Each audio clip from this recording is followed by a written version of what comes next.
Welcome to Nerds by Nature. You are being rescued. Please do not resist. I'm Brian. These are my co-rebels, Braden. Hello. Josh. What's up? And Seth. Hi. Today we are discussing one of the best Star Wars movies, in my opinion, Rogue One. So, at least for me, I was 14 when this movie released in theaters. We all saw it together, didn't we? Us two saw it together. That's We had right. not met these two yet. Not even close. Oh, that's true. I forgot. I remember when I first heard about it, I was like, they're making a movie about the Death Star plans? I thought it was going to be terrible, in all honesty. I was hyped. The trailers got me a little bit more, okay, maybe this could be like an okay use of 2 hours. And then I went and I saw it in theaters. And I left the theater. I was like, holy frick, that was good. This movie, at least for me, had exceeded all expectations. It is actually my favorite movie of all time. It's probably pretty close to that for me as well. Though my first experience with it was a bit different. Me and my family were heading to California on a plane, and it was one of the options. And I was like, I haven't seen it yet. I may as well watch it. And I didn't finish it. I actually left with like 30 minutes left. Oof. The last 30 minutes are the best part. Oh, no. Yeah. And then months later, I was like, oh yeah, I forgot about that. Let's watch that again. And I remember really enjoying it, and I feel like it ripened with time. Where like the more I thought about it, the more I realized just how good of a movie it was. Until come just a couple months ago when I rewatched it. And I was a bit worried that, 15-year-old me, 15-year-old me's taste was a bit different than 22-year-old me's taste. Yeah. And that maybe it wasn't as good as I remembered, but it far exceeded even my expectations of having seen it years ago. I loved that movie. It is also probably one of my, if not my favorite movie as well. It's just such a good movie. So, putting out some context for this is Rogue One between the prequels and the original trilogy. Though mostly closer to the original trilogy. I mean, it ends as most of you who are listening to this probably know, it ends right as A New Hope begins. Right. Like seconds before. And I think that's, like, when I watched it the first time, walking out of the theater, Brian, you probably remember this, I was livid. I was absolutely infuriated from the very beginning scene because it threw you right in without any opening crawl. But that was the first Star Wars movie that wasn't quote unquote an episode at that point. And so I think I had that very negative perspective throughout the entire movie, trying to criticize everything I possibly could. Yeah. There was no lightsaber battles. There was no the what I thought was what Star Wars was at the time wasn't there, and so I was mad. Yeah. Until I saw it again. Also, if I remember correctly, there's a line from Bale where he kind of switches between talking about Obi-Wan and Leia, like mid-paragraph. And you thought he was still talking about Obi-Wan and had called Obi-Wan a she? Yeah. And you kind of really didn't like that. You mentioned that to me multiple times until I was like, hold up, you are not interpreting that right. No, I totally I'd only seen it once. Yeah. And so, yeah. But yeah, just to add on to that, I think a lot of the Star Wars fan base, it's a very, very divisive movie. And for that exact reason, that it's not the same as what we've had before. It didn't follow the same formula as the original trilogy, the prequels, or the sequels the two sequels that had come out, or one sequel that had come out so far. Which, was decent. Yeah, Force Awakens was... People didn't, at least from my perspective, from what I saw, people didn't really start hating the sequels until 8. 7 was very much like a formulaic movie and a setup movie, and it wasn't until the setup started not paying off, but that's a different subject. I think that's why it's so divisive. Like, even these new sequels were following that very tried and true formula that the OT and the prequels had followed. And this was just such a vast departure from that formula. It was just very divisive. Yeah, it's a very gritty movie. Very gritty. You get to see, the rebellion is not portrayed as always the good guys. I mean, even from, the very opening scenes, Like, I mean, the first scene with one of Jin's parents is killed, the other is kidnapped.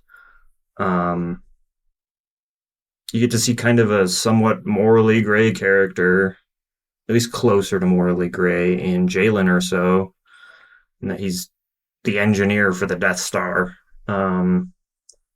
And then, like, the opening scene that introduces Cassian Andor is him shooting an informant because the informant is panicking and he doesn't have time to deal with it. One interesting thing I thought Rogue One did, it didn't have enough screen time to really show it, but it was just the terror of the Death Star as well. I mean, you see Alderaan blow up in A New Hope, but it's treated with a very detached. There's no lead way. up. It's just done. It's just done, and you don't get to see the consequences, mostly because the planet's completely blown to pieces. Yep. But you don't really see, because Leia's not the main focus, you don't see her dealing with grief very much. Obi-Wan's death seems to have more of an impact on the characters than maybe trillions of people who died on Alderaan. Oh, yeah. Whereas in Rogue One, you get to see a Death Star explosion firsthand. You get to see the terror of the rebellion as they're faced with a planet killer, as they're calling it. And at the end of the movie, the main cast, the ones who are left, die to a Death Star explosion. Not to mention the fact that a lot of main characters die. You see Galen Erso get blown up midway through the movie by rebel forces, mind you, who just don't know he's there. Here, I want to dig into that. That's such an interesting thing in the Star Wars universe. Because if you think about that, most of the effects of it's all good guy, bad guy, as we were discussing. Yeah. How it's always Empire versus Rebels. With that, it shows the impact of collateral, of being impacted by something because the pilots had no idea and it was too late. All of this stuff that led up to the actual event. But the interesting perspective is Galen's line at the end of he keeps that optimistic perspective and keeps okay, I put this in there, this needs to go on, and this is how the rebellion can continue to succeed. Yeah. I mean, like the original Star Wars kind of had this more than other movies that came before them in this, as we've kind of talked about, in the sense that like it in our OT episode, but in the sense that they talk about like in the sense that people like Vader, it's not just good bad guys, it's people choosing between good and evil. Rogue One takes that even farther and just throws more complications into the mix and still requires people to choose good or evil. There's also the fact that all the main characters die at the end without knowing, like, the main conflict is not really resolved. And I think it's a prequel and an anthology movie, and I think that's cool that they were willing to do that. I think that's why it succeeded over Solo.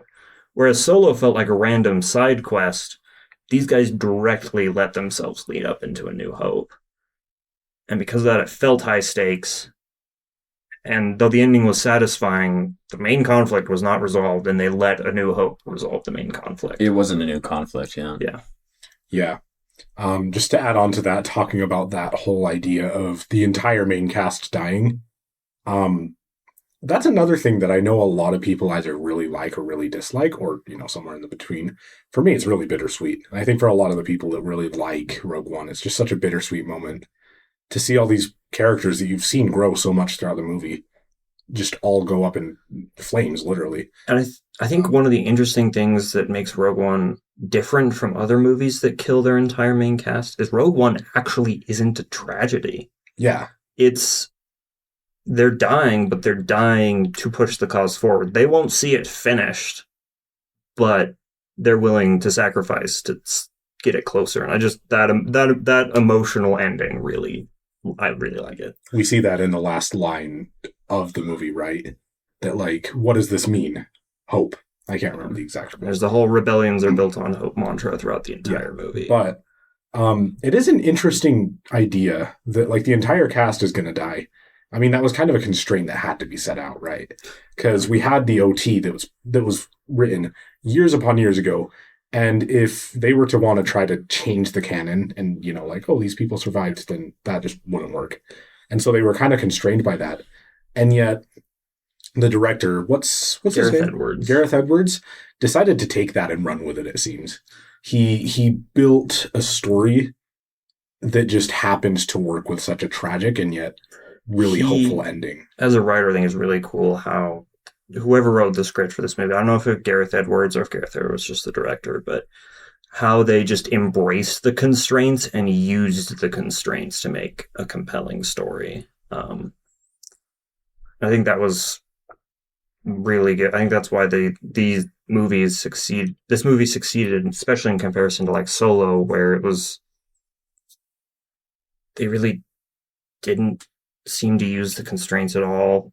Every like backstory thing of Solo felt really thrown together. It was like, oh, this is how the Millennium Falcon has a hole in it. Oh, this is how he got his name. Plot service. It felt like fan service instead of an integral part of the plot. Whereas Rogue One, it was an integral part of the plot. Really, the only fan service moment in Rogue One was the hallway scene. And even that is like only borderline fan service. And it was well done.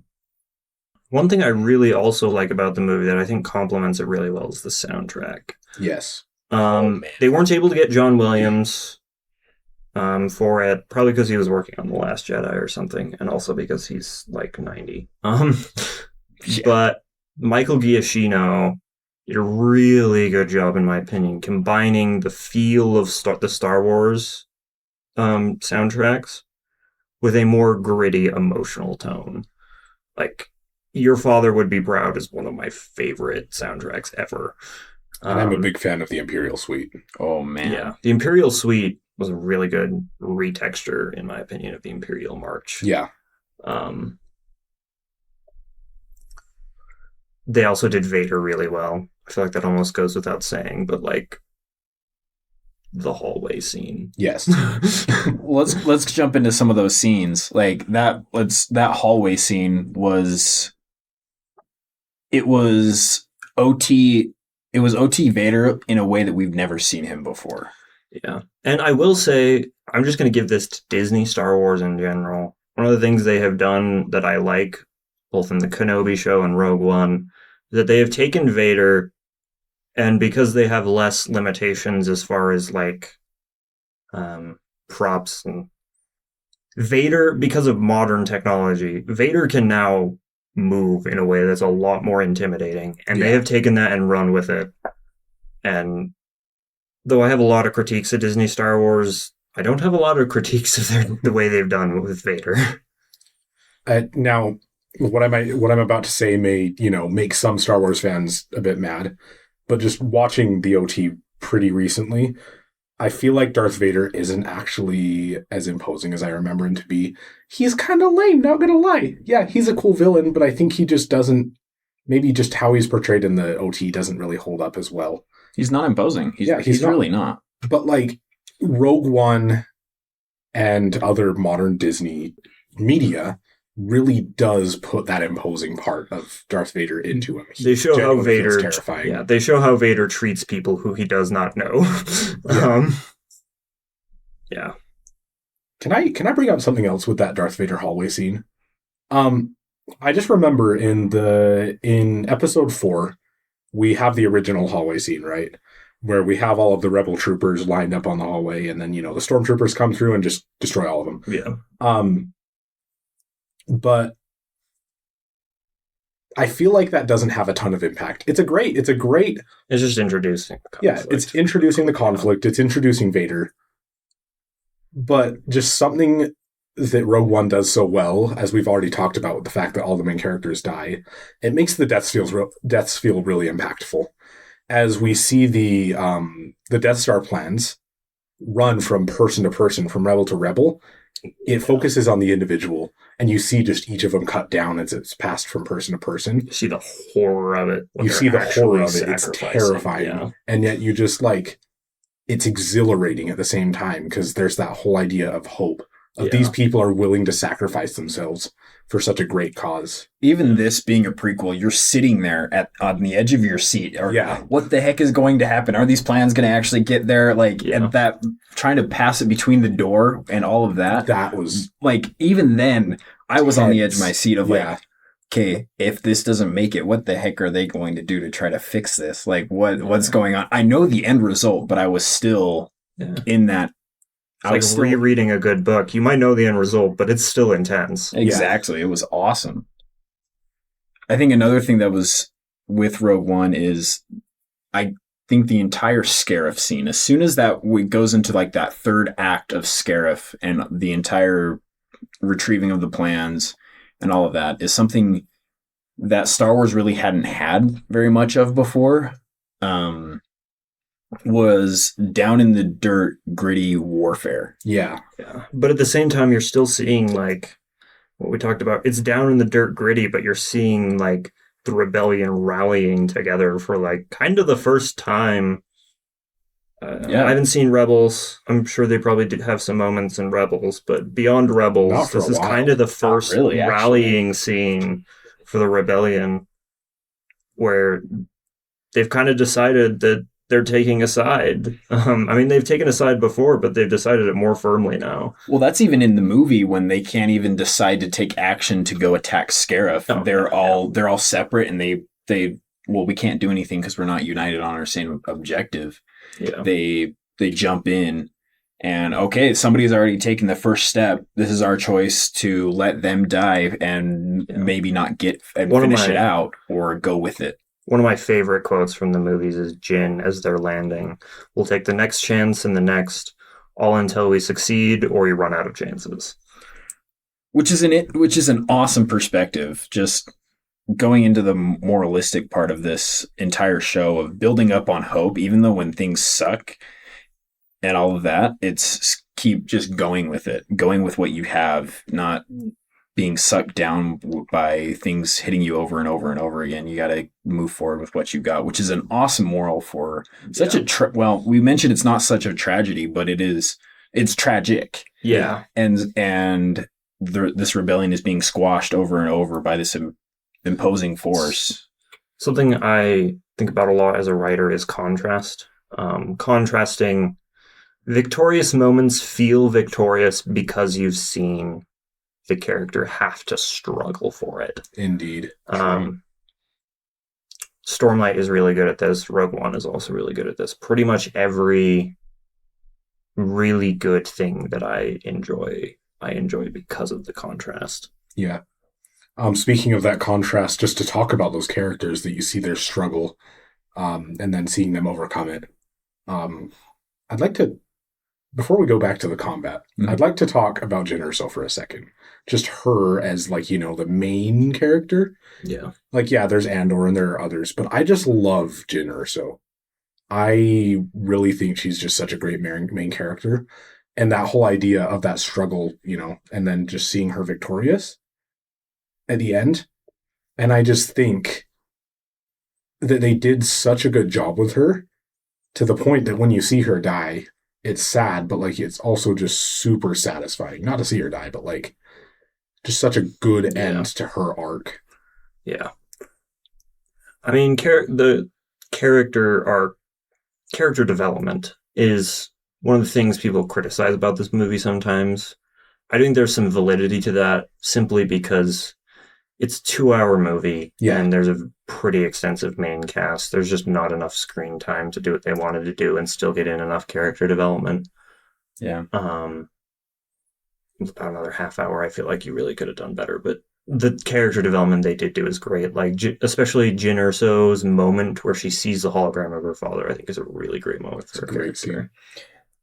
Yeah, that overall contrast, I agree that Jyn Erso is a fantastic character, and like if they were to do a TV series, like when they announced that they were doing a Rogue One-esque TV series, and I was like, but it would be cool, but she already has a movie, so I guess that kind of doesn't work. But that's kind of what I wanted because she had development.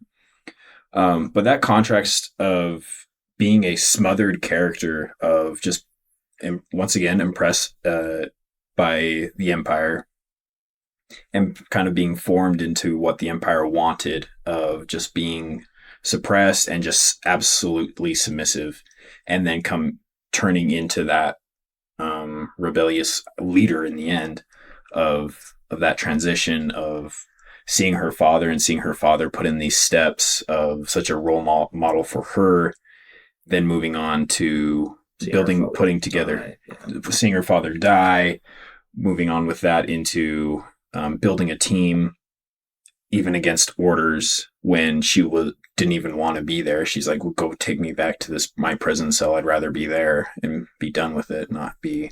Yeah.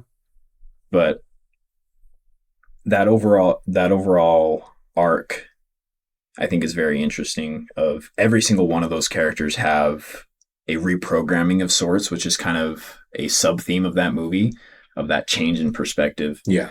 K2SO has a full reprogramming down to Andor. Even though we have the TV series now, he was about to shoot Galen and be done because that was his orders and that was what he thought was right. But then he checked himself and helped put together the team. Even Bodhi Rook, the Imperial pilot, has this change in perspective of becoming a rebel. Of he's been assisting the Empire for so long, and then trying to now help the rebellion. And his name is evading me, but the guy with the machine gun when Chet dies. Yeah. At first he's just kind of along for the ride, but by the end after Chet dies, he sacrifices himself to take out some Death Troopers for the other guys on the ground. Yeah. Down to Chirrut. Yeah. It's like the overall cast is just a constant change of characters. So I completely disagree with them. Yeah, you could have had more development, more intricacies, but I think the overall arc was beautiful. Yeah. Very hopeful and very amazing. I think so. I don't think every single main character, had the biggest arc. I mean, what's the blind Force user's name? Chirrut. It's not Chet. I have been reading Defiant. That is why I thought that. Yeah, don't worry about it. I may love this movie. I don't remember the name of every single person, not going to lie. They had one movie. But Chirrut, he's pretty static, right? It's just, Force is with me. I'm one with the Force. He just trusts in that throughout the entire movie until he dies. Yeah. And his minigun wielding friend is pretty static until the end there. But then, Jyn Erso's arc, I honestly think, is really well done. And so is Andor's. Maybe they didn't have the most time to develop those arcs, but overall they are really well done, and it makes their deaths feel worth it and make it feel like they had a real impact. Yeah. Makes you care. I also think it's an interesting trope. Let's go to director Krennic, of his perspective of just trying to get up the rung to the next rung. Which is kind of the way the Imperials feel the entire movie. Granted, we mostly see it from Krennic's point of view, but I mean, you see the scientists, except Galen, they all die. Yeah. Because of Krennic. Tarkin is basically doing the same thing to Krennic that Krennic is doing to everyone else.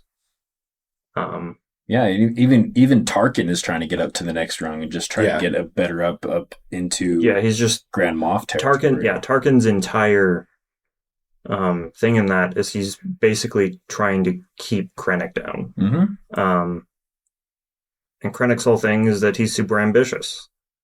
I think it's just a very interesting contrast to the Rebellion, where we do get to see the more human side of the Empire a little bit in this. Not quite as much as in Andor. Instead of a shapeless organization, yeah. But we still get there's still a defined contrast between the motives of the Rebellion and the motives of the Empire. Even being blown up by his own weapon, I think is... Oh, that was hilarious. It's ironic, but it's interesting in his arc of everything that he fought for, everything that he was shooting for, everything that he was doing. Over and over, he keeps getting tripped up and ends up dying on the place he's trying to protect, by the weapon he's trying to protect the plans for, all by the person that's trying to keep him Like all ambitious people who are completely driven by ambition, his ambition eventually consumes him. Yeah. And it's satisfying. It really is. It really is. Yeah. But speaking of Tarkin, random comment. Everybody kind of rats on Tarkin's CGI. I think it's great. I think it was fantastic. I really don't think it's that bad. It's very... If you're going to rat on CGI, go to episode 9, where they wouldn't even... They just... Go to Leia do in Rogue proper One, for Pete's CGI. sake, if you're going to rat on the CGI in Rogue One. Actually, I think She's not... Leia in Rogue One is fine. She's not garbage, but she's okay. It's more noticeable, There's but I think technological... Tarkin is actually really well done. There's technological limitations, but... Yeah. It still felt like Tarkin and Leia. You can. So. And they do great. I love Tarkin. Tarkin's a great character. Yeah. Well, that's I think he was wearing slippers in Rogue One. Now that's an Easter egg. Okay. But yeah, like, it's back again to the advancements that it was another passion project, I think. Yeah. You could tell, which is something that is ignored so much in modern Hollywood, is just cranking out movies trying to print money. Yep. But ignoring the actual passion that fuels great projects and that brings in the money is your actual passion of that. They were developing that CGI of up to the point that they have it now, which is incredible. It's a lot better now than it was 10 years ago. 8, but anyway. I feel old thinking that 2016 is 8 years ago. But yeah. Yeah. I mean, yeah, even through the production, just the message of passion and hope and all that bleeds through. You leave that movie being like, okay, I can take on another day, which is a good perspective of. I think that's what George Lucas said is like this is based off of family and to invoke hope and to continue forward. So I think that continued that's now. The biggest takeaway from this movie. Rebellions are built on hope. Yep. All right. Well, thank you all for listening, and remember, rebellions are built on hope.